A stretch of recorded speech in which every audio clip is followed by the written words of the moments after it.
What is going on, Monkeypod universe? Greg Jenkins here from House Monkeypod.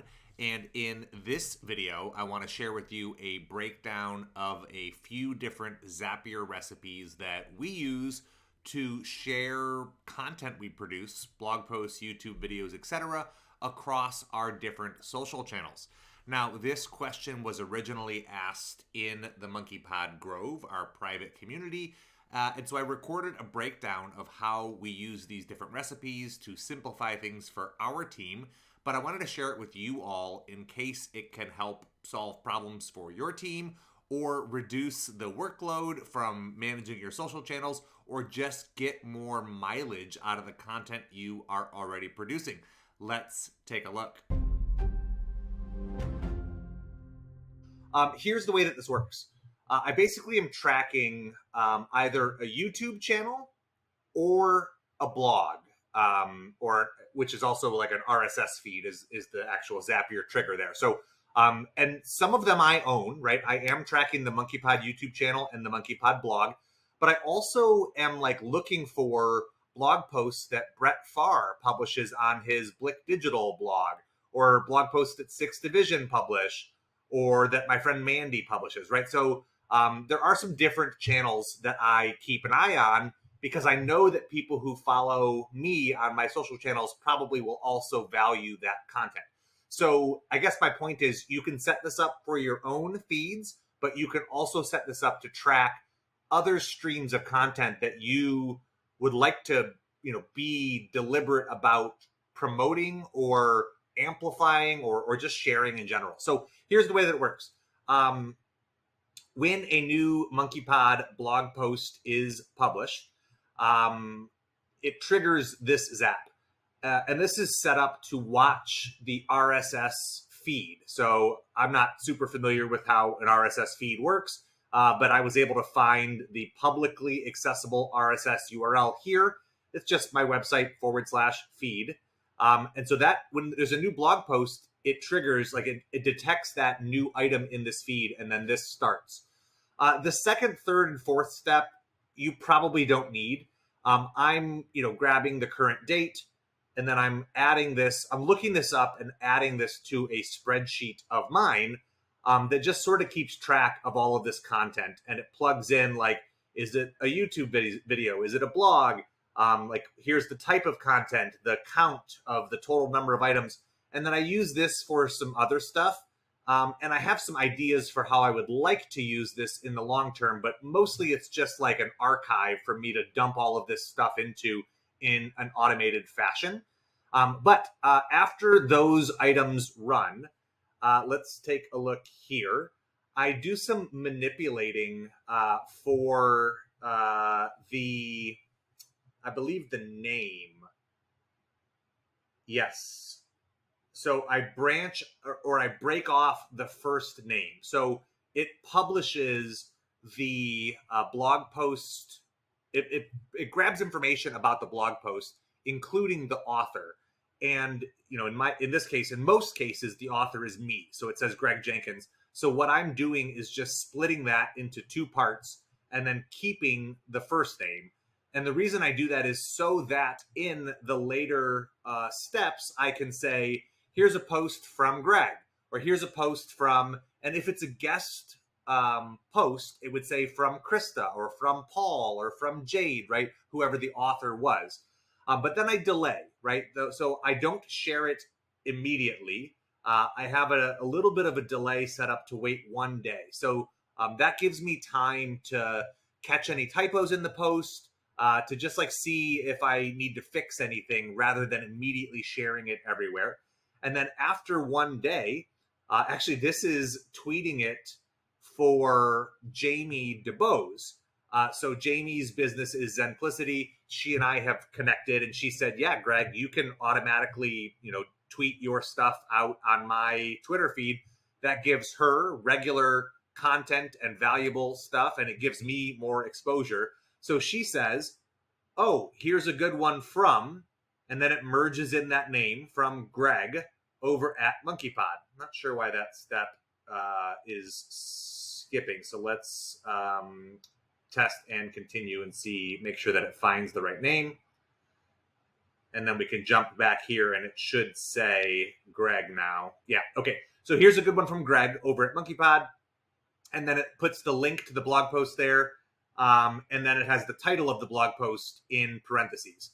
So those are detected from the initial step. So I'm basically just crafting a tweet here that is going to go to Jamie's Twitter promoting my blog post a day after that blog post went live. And I use Zapier to shorten that URL just to make sure that we don't hit the Twitter character limit. Then we have another delay here. So it waits 2 more days. So now it's 3 days after the video published. And then I tweet it for the first time. So this is where it goes to my Twitter handle. And it just says the name of the blog post and then the link to the blog post. Have a read and tell everyone you know. Okay, so that one happens on repeat every 3 days after a blog post is published. And then I have a longer delay for 2 weeks, right? So this is like, when you publish content, there's an initial like flurry of engagement and activity as people are realizing, hey, there's new content. But oftentimes I like to get some more eyes on it, or I try to mention it a few more times. So 2 weeks later, there's an automated message that says, here's the next tweet. And it posts, did you see this one? And it has the name of the post and the link to the post. And of course, it shortens the URL as well.